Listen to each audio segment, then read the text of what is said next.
I want to address this the particular type of nonsense that gets on my nerves every time I hear it.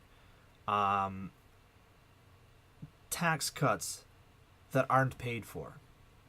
I'm sure you've heard the phrase on the TV or on political shows a lot of times, especially when Democratic candidates for office are interviewed. Now, there's a fundamental problem with that statement: tax cuts that are not paid for. Um, and here's what it is: tax cuts are not the same as direct government expenditures or a government program.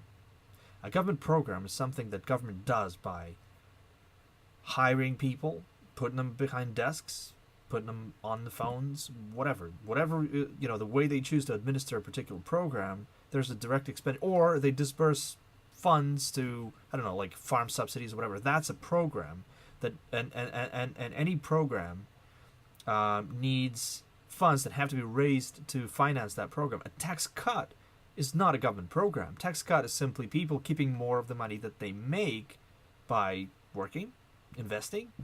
So, but it's actually a phrase that betrays a lot. It's a very illuminating turn of phrase. When somebody talks about tax cuts not being paid for, what they really imply is that the money that you make is not really yours. It's the government's. And the government just, out of sheer benevolence, allows you to keep it. But it doesn't really belong to you. It's not a matter of a contract between you and your client or you and your employer. It's government's money. They simply, out of the goodness of their heart, allow you to keep some of it. But if they wanted to, they could take more of it or take all of it because it's really theirs.